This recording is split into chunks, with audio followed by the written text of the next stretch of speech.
Finally প্রতিদিনের মতো আজকেও আমি লেট হয়ে গেলাম ঈদের নামাজ পড়তে আসার জন্য, কারণ আমি সব কাজে লেট। ইউটিউব আসসালামু আলাইকুম এভরিওয়ান। তো আজকে সবাইকে প্রথমেই জানাই ঈদ মুবারক, কারণ আজকে ঈদের দিন। আজ আমি যাচ্ছি ঈদের নামাজ পড়ার জন্য। একটা ভেতরে আলাদাই খুশি কাজ করছে, জাস্ট তোমাদেরকে বলে বোঝাতে পারবো না। তো ফাইনালি প্রতিদিনের মতো আজকেও আমি লেট হয়ে গেলাম ঈদের নামাজ পড়তে আসার জন্য, কারণ আমি সব কাজে লেট। ইউটিউব শুরু করলাম লেট করে এবং ঈদের নামাজেও লেট হয়ে গেল, কারণ ঘুম থেকে উঠতে অনেকটা লেট হয়ে গেছিল। তাই আমি আর আমার বন্ধু চলে আসলাম ঈদের নামাজের মাঠে। তো দেখো ও এখন বিছানাটা পারছে, কারণ তোমরা হয়তো অনেকেই জানো যে আমাদের নামাজ পড়তে আসতে হলে মাঠে বিছানা নিয়ে আসতে হয়। তাই আমরা মাঠে পৌঁছে গেলাম, দেখলাম আস্তে আস্তে আস্তে অনেক লোক আসতে লাগলো। তো ফাইনালি এখানে আমরা একটু ফান করছিলাম ভিডিও করে। তেমন কিছু না যে তোমরা হয়তো ভাবছো যে নামাজ পড়তে এসে ফান করছে, সেমন কিছুই না।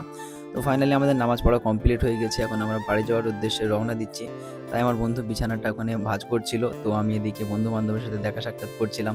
কারণ ঈদের দিন আমাদের একটা আনন্দের দিন, মানে বুঝতেই পারছো তোমরা। তাই বন্ধু বান্ধব সবার সাথে যার ঝামেলা রাগ সব হয়েছে সব মিটিয়ে নিচ্ছিলাম। আশা করছি তোমরাও মিটিয়ে নিও, কারণ ঝামেলা নিজেদের ভেতরে রাখা মোটেই উচিত নয়। তাই এখন আমরা যাচ্ছি বাড়ির উদ্দেশ্যে। আর আমরা যে রাস্তাতে আসি বাড়ি যাওয়ার চেষ্টা করি তার উল্টো রাস্তায়। এটা ঠিক আমি সঠিক জানি না কেন। তো তোমরা যদি অবশ্যই কমেন্টে জেনে থাকো অবশ্যই জানিও, খুবই ভালো লাগবে কমেন্টে জানালে। কারণ দেখো সব মানুষ মানে জ্ঞানী হয়ে জন্মায় না। আমি যদি হাজারো কিছু জেনে থাকি তাও অনেক জ্ঞানের আমার কম আছে। তাই তোমাদেরকে বললাম কমেন্টে জানিও। তো ফাইনালি আমি বাড়ি চলে এসেছি। সবাই ভালো থেকো, ঈদ মুবারক, আল্লাহ হাফেজ।